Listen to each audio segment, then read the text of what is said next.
Hi everybody, welcome back. I wanted to make a quick video to show something that I found that is very useful for making an inexpensive model car display case.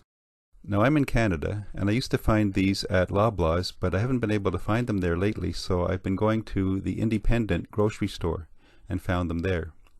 You head to the bakery section. In the dessert section you look for these donut time chocolate old-fashioned donuts. This is the case that you look for. When you get them home, you can remove the label and dispose of the donuts by whatever method seems best.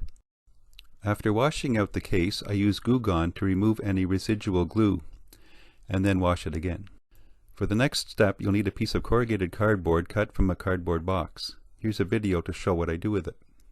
So once I have the plastic container cleaned, I take a piece of corrugated cardboard and cut it to fit the molding in the bottom of the packaging here, this little edge, lowered edge. So I cut that and angle it to fit in that little trough there, and then I measure and cut out openings for the wheels in the model. And with the case upside down, I take my model car and set it into the holes in the cardboard. That keeps it from rolling around. And a little bit of tape on the bottom. I just tape the cardboard to the plastic container, set the car in, snap it shut,